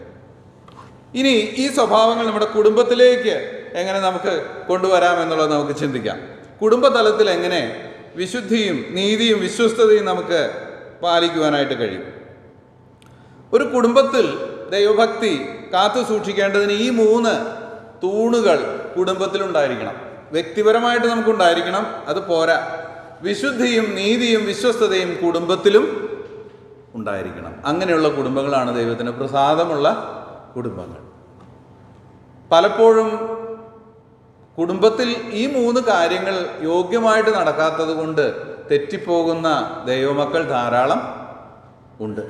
സഭയിൽ വരുമ്പോൾ അത്ര ശല്യമില്ല, കാര്യം പബ്ലിക്കാണ്, പൊതുവെ നല്ല സ്വഭാവമൊക്കെ കാണിക്കുക. പക്ഷെ കുടുംബത്തിൽ ചെല്ലുമ്പോൾ ഈ കാര്യത്തിലൊക്കെ ചിലപ്പോൾ വീഴ്ചകൾ സംഭവിക്കാറുണ്ട്. അങ്ങനെ സംഭവിക്കാൻ പാടില്ല. ദൈവത്തിൻ്റെ വിശുദ്ധിയും നീതിയും വിശ്വസ്തതയും കുടുംബത്തിൽ നാം പാലിക്കേണ്ടത് ആവശ്യമാണ്. നമ്മൾ 1 തിമോത്തിയോസ് 3:12 1 തിമോത്തിയോസ് 3:12 ഒന്ന് വായിക്കാം. യെസ്. ശുശ്രൂഷകന്മാർ ഏകമായുള്ള ഭർത്താക്കന്മാരും മക്കളെയും സ്വന്തം കുടുംബങ്ങളെയും നന്നായി ഭരിക്കുന്നവരും ആയിരിക്കണം. നന്നായി ശുശ്രൂഷ ചെയ്തിട്ടുള്ളവർ തങ്ങൾക്ക് നല്ല നിലയിൽ ക്രിസ്തുയേശുവിനുള്ള വിശ്വാസത്തിൽ വളരെ പ്രാഗൽഭ്യവും സമ്പാദിക്കുന്നു. അതെ, 1 തിമോത്തിയോസ് 3:12 നന്നായി ഭരിക്കുന്നവർ ആയിരിക്കണമെന്ന് ഒരു ഡീക്കനെ കുറിച്ചിട്ടുള്ള ക്വാളിഫിക്കേഷൻ പറയുമ്പോൾ പറയുന്നുണ്ട്. എൻ്റെ അർത്ഥം എന്താണെന്ന് വെച്ചാൽ, നമ്മുടെ ഭവനത്തിൽ നന്നായി ഭരിക്കുക എന്ന് പറയുന്നതിൻ്റെ ആശയം ദൈവ പ്രമാണങ്ങളെ കൃത്യമായി പാലിക്കുന്ന ഭവനങ്ങളായിരിക്കണം ഒരു വിശ്വാസിയുടെ ഭവനം. മക്കൾ വിശുദ്ധിയും നീതിയും വിശ്വസ്തതയുമുള്ളവരായി വളരുന്നുവെന്ന് അപ്പനും അമ്മയും ഉറപ്പാക്കണം. അതിനാദ്യമേ ആരിലും ഉണ്ടായിരിക്കണം ഈ ക്വാളിറ്റി? അപ്പനിലും അമ്മയിലും ഈ ക്വാളിറ്റി ഉണ്ടായിരിക്കണം. ക്വാളിഫിക്കേഷൻ ഓഫ് എൽഡർ ഡീക്കനൊക്കെ പറയുമ്പോൾ ഈ കാര്യം പ്രത്യേകിച്ച് പറയുന്നുണ്ട്. എൽഡേഴ്സിനോടുള്ള ബന്ധത്തിൽ വളരെ സ്പെസിഫിക് ആയിട്ട് പറയുന്നുണ്ട്, ദുർനടപ്പിൻ്റെ ശ്രുതിയില്ലാത്ത മക്കളുള്ളവർ ആയിരിക്കണം. മക്കളെ നന്നായി ഭരിക്കാൻ അറിയാത്തവൻ എങ്ങനെ ദൈവസഭയെ ഭരിക്കും? സ്വന്തം കുടുംബത്തിൽ 3-4 പേരേ ഉള്ളൂ, അവരെ നിനക്ക് നന്നായി ഹാൻഡിൽ ചെയ്യാൻ പറ്റുന്നില്ലെങ്കിൽ 10-50-100 കൂട്ടത്തെ നീ എങ്ങനെ നടത്തും? അതാണ് ലോജിക്ക്. അതുകൊണ്ട് കുടുംബത്തിൽ ഇക്കാര്യം നമ്മൾ പ്രാക്ടീസ് ചെയ്യേണ്ട ആവശ്യം ഉണ്ട്. അതിന് ഒന്നാമത് നമ്മളെ തന്നെ നമ്മൾ ഈ തൂണുകളിൽ ഉറപ്പിക്കണം. വിശുദ്ധി, നീതി, വിശ്വസ്തത എന്നീ കാര്യങ്ങളിൽ. 1 തിമോത്തിയോസ് 3:11 സ്ത്രീകളെ കുറിച്ച് പറയുന്നുണ്ട്. ഇവിടെ പറഞ്ഞിരിക്കുന്ന സ്ത്രീകൾ ശുശ്രൂഷകന്മാരുടെയോ മൂപ്പന്മാരുടെയോ ഒക്കെ ഭാര്യമാരെ കുറിച്ചാണ്.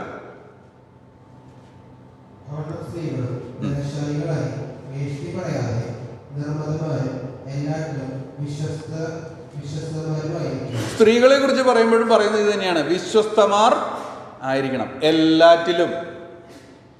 വിട്ടുകളയേണ്ട കാര്യങ്ങളൊക്കെ അവിടെ പറഞ്ഞിട്ടുണ്ട്. ധനശാലികളായിരിക്കണം, സില്ലി ടോക്സ്, ഗോസിപ്സ് ഒന്നും പാടില്ല. പിന്നെ ഏഷണി പാടില്ല. നിർമ്മതമാരായിരിക്കണം, സ്വഭാവം നഷ്ടപ്പെടുത്തുന്ന രീതിയിലായിരിക്കരുത്, സ്വഭാവത്തോടുകൂടെ കാര്യങ്ങൾ ചെയ്യണം. എന്നിട്ട് പറയുകയാണ് എല്ലാറ്റിലും വിശ്വസ്തന്മാർ. അപ്പോൾ ഒരു ഭവനത്തിൽ പുരുഷന്മാരും സ്ത്രീകളും ഒരുപോലെ വിശ്വസ്തത പാലിക്കേണ്ടത് ആവശ്യമാണ്. നീതിയും വിശുദ്ധിയും ഉള്ളവരായിട്ടാണ് നമ്മുടെ കുടുംബങ്ങൾ മുന്നോട്ട് പോകേണ്ടത്. 1 പത്രോസ് 3:7 നമ്മൾ വായിച്ചാൽ 1 പത്രോസ് 3:7 അങ്ങനെ തന്നെ ഭർത്താക്കന്മാരെ, നിങ്ങളുടെ പ്രാർത്ഥനയ്ക്ക് മുടക്കം വരാതിരിക്കേണ്ടതിന് വിവേകത്തോടെ ഭാര്യമാരോട് കൂടെ വസിച്ച് സ്ത്രീജന ബലഹീന പാത്രമെന്നും അവർ ജീവന്റെ കൃപയ്ക്ക് കൂട്ടാവകാശികളെന്നും ഓർത്ത് അവർക്ക് ബഹുമാനം കൊടുക്കും. അവർക്ക് ബഹുമാനം കൊടുപ്പിൻ. വിവേകത്തോടു കൂടെ പ്രാർത്ഥനയ്ക്ക് മുടക്കം വരാതിരിക്കുന്നത് വിവേകത്തോടെ ഭാര്യമാരോട് കൂടെ വസിച്ച് അവർക്ക് ബഹുമാനം കൊടുപ്പിൻ. ഈ പൊതുവെ കാണുന്ന ഒരു കുറവ് ഞാൻ പറഞ്ഞിട്ട് മുന്നോട്ട് പോകാം. നിങ്ങൾക്കിത് അറിയാത്ത കാര്യമല്ല, എന്നാലും പൊതുവെ വിശ്വാസികൾക്ക് ഒരു 2 മുഖമുള്ളവരായിട്ട് തീരാറുണ്ട്. 2 മുഖം. അതെന്താണെന്ന് വെച്ചാൽ പബ്ലിക് ആൻഡ് പ്രൈവറ്റ്. പ്രൈവറ്റ് എന്ന് ഞാൻ ഉദ്ദേശിച്ചത് നമ്മൾ രഹസ്യ ജീവിതത്തിലുള്ള ഒരു മുഖം. പുറത്ത് കാണുമ്പോൾ പൊതുവെ നല്ല ഭക്തൻ, നല്ല എന്നുള്ളൊരു രീതി, അകത്ത് കടന്ന വ്യത്യാസം. കുടുംബത്തിലും ഈ പ്രശ്നമുണ്ട്. കുടുംബത്തിൽ എന്താ പ്രശ്നം എന്ന് വെച്ചാൽ സഭയിലുള്ള ആളല്ല കുടുംബത്തിലുള്ള ആൾ. സഭയിൽ നല്ല നല്ല പ്രസംഗങ്ങളൊക്കെയാണ്, ദേഷ്യപ്പെടരുത്, നമ്മൾ സ്നേഹമുള്ളവരായിരിക്കും എന്നൊക്കെ പറയും. വീട്ടിൽ വന്നു കഴിഞ്ഞാൽ ഒരെണ്ണത്തിനും വെറുതെ ഇരുത്തത്തില്ല. നല്ല സ്നേഹമാണ്. ഈ 2 മുഖങ്ങൾ ഒരു ഭക്തനെ സംബന്ധിച്ചിടത്തോളം ഒരിക്കലും ഉണ്ടാകാൻ പാടില്ല. ഒരിക്കലും ഉണ്ടാകാൻ പാടില്ല. പബ്ലിക് ലൈഫ് എങ്ങനെയോ അത് തന്നെയായിരിക്കണം നമ്മുടെ പ്രൈവറ്റ് ലൈഫ്. കാരണം ദൈവത്തിനെ പറ്റിക്കാൻ പറ്റില്ലല്ലോ. മനുഷ്യരെ പറ്റിക്കാൻ നമുക്ക് ഈ പബ്ലിക് ലൈഫും പ്രൈവറ്റ് ലൈഫും ഉള്ള കളികളൊക്കെ നമുക്ക് വേണമെങ്കിൽ ആൾക്കാരെ പറ്റിക്കാം, പക്ഷെ ദൈവത്തെ പറ്റിക്കാൻ പറ്റില്ല.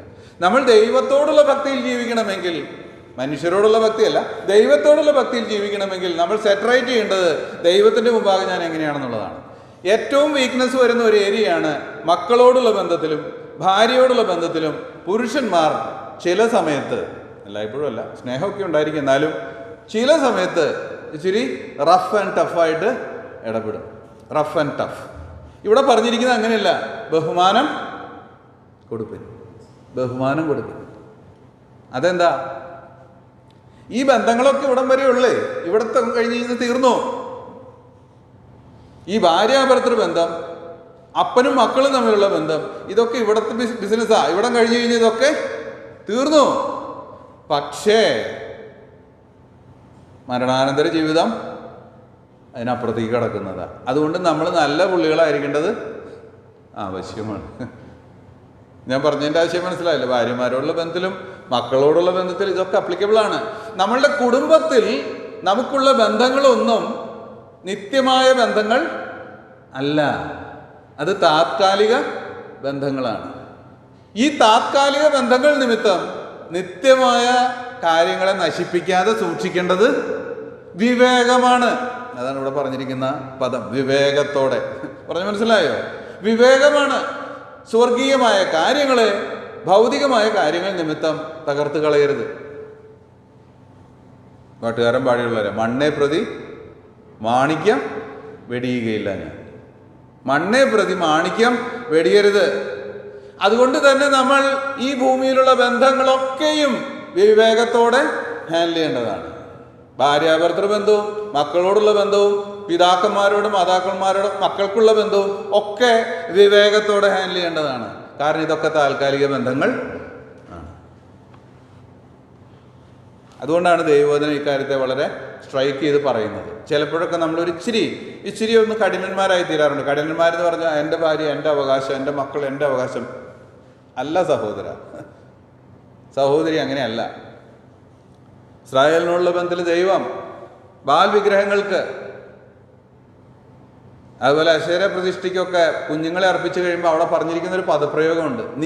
നിങ്ങൾ എനിക്ക് പ്രസവിച്ച എൻ്റെ മക്കളെ നീ ആ വിഗ്രഹത്തിന് കൊണ്ട് ഏൽപ്പിച്ചു കൊടുത്തു എന്നുള്ളത്. ബാലിന് അർപ്പിച്ചു കുഞ്ഞുങ്ങളെ. അതിനെക്കുറിച്ച് അവിടെ പറഞ്ഞ പദപ്രയോഗമാണ്. നീ എനിക്ക് പ്രസവിച്ച എൻ്റെ മക്കളെ. പറഞ്ഞു മനസ്സിലായോ? കുഞ്ഞുങ്ങൾ ആരുടെയാ? കുഞ്ഞുങ്ങൾ കർത്താവിൻ്റെയാ. നമ്മൾ അതിനുള്ള ഉപകരണങ്ങൾ മാത്രം ആണ്. ഈ തിരിച്ചറിവ് നമുക്ക് കൃത്യമായിട്ടുണ്ടായിരിക്കണം മക്കളോടുള്ള ബന്ധത്തിൽ. ഭാര്യ, ഈ ബന്ധമൊക്കെ ദൈവം നൽകിയിരിക്കുന്ന താൽക്കാലിക ബന്ധമാണ്. അതിനോർത്ത് ദൈവത്തിന് സ്തോത്രം ചെയ്യുക. ഭാര്യയെ കിട്ടുന്നവന് നന്മ കിട്ടുന്നു, അവൻ യഹോവയാൽ അനുഗ്രഹം പ്രാപിച്ചുമിരിക്കുന്നു. താൽക്കാലികമാണെങ്കിലും വലിയ അനുഗ്രഹമാണ്. തിരിച്ചും പ്രിയമുള്ളവരെ, മാനുഷിക ബന്ധങ്ങൾ സൂക്ഷ്മതയോടെ കൈകാര്യം ചെയ്യണം. ദൈവത്തിൻ്റെ ഭവനത്തിൽ, അതോ ഞാൻ ഇവിടെ ഉദ്ദേശിക്കുന്നത് നമ്മുടെ കുടുംബത്തിൽ, നീതിയും വിശുദ്ധിയും വിശ്വസ്തതയും പാലിക്കേണ്ട ആവശ്യം നമ്മൾക്ക് ഉണ്ട്. രണ്ട് മുഖം നമ്മൾക്ക് ഒരിക്കലും ഉണ്ടാകാതിരിക്കട്ടെ. അത് നമ്മൾ വെറുക്കേണ്ട കാര്യമാണ്. കർത്താവും അത് വെറുക്കുന്നുണ്ട്. കർത്താവ് ഒരിക്കലും രണ്ട് മുഖമുള്ളവനായിരുന്നില്ല. അവൻ എങ്ങനെയാണോ പ്രൈവറ്റ് ലൈഫ് ആയിരുന്നത്, പബ്ലിക് ലൈഫ് അങ്ങനെ തന്നെ ആയിരുന്നു. ദൈവത്തിന് രണ്ട് മുഖമില്ല, നമ്മൾക്കും രണ്ട് മുഖമുണ്ടാകരുത്. അതുകൊണ്ട് നമ്മൾ വളരെ സൂക്ഷിക്കേണ്ടത് ആവശ്യമാണ്. മറ്റു ചില വാക്യങ്ങളും കൂടെ നമുക്ക് വായിക്കാം. എഫേസ്യർ 5:22.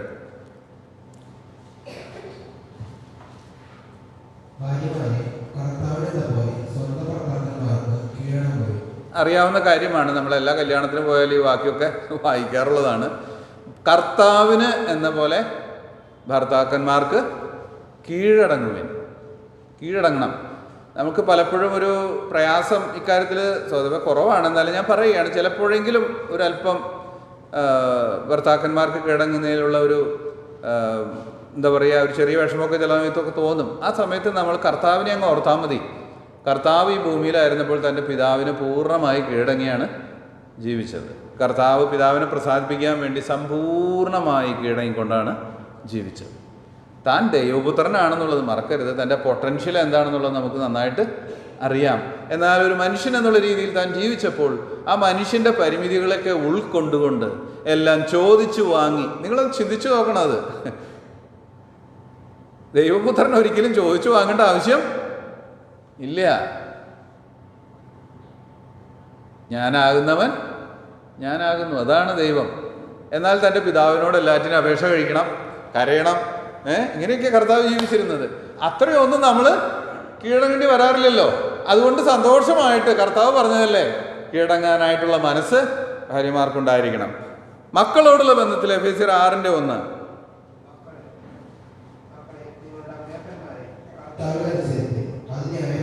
മതി.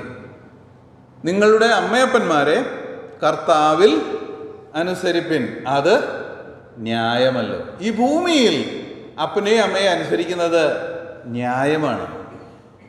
എന്താണെന്ന് ചോദിച്ചാൽ, എനിക്ക് ജീവൻ നൽകിയത് എൻ്റെ പിതാവും മാതാവുമാണ്. അവർ പറഞ്ഞ് അനുസരിക്കാനായിട്ടുള്ള ഉത്തരവാദിത്തം എനിക്കുണ്ട്.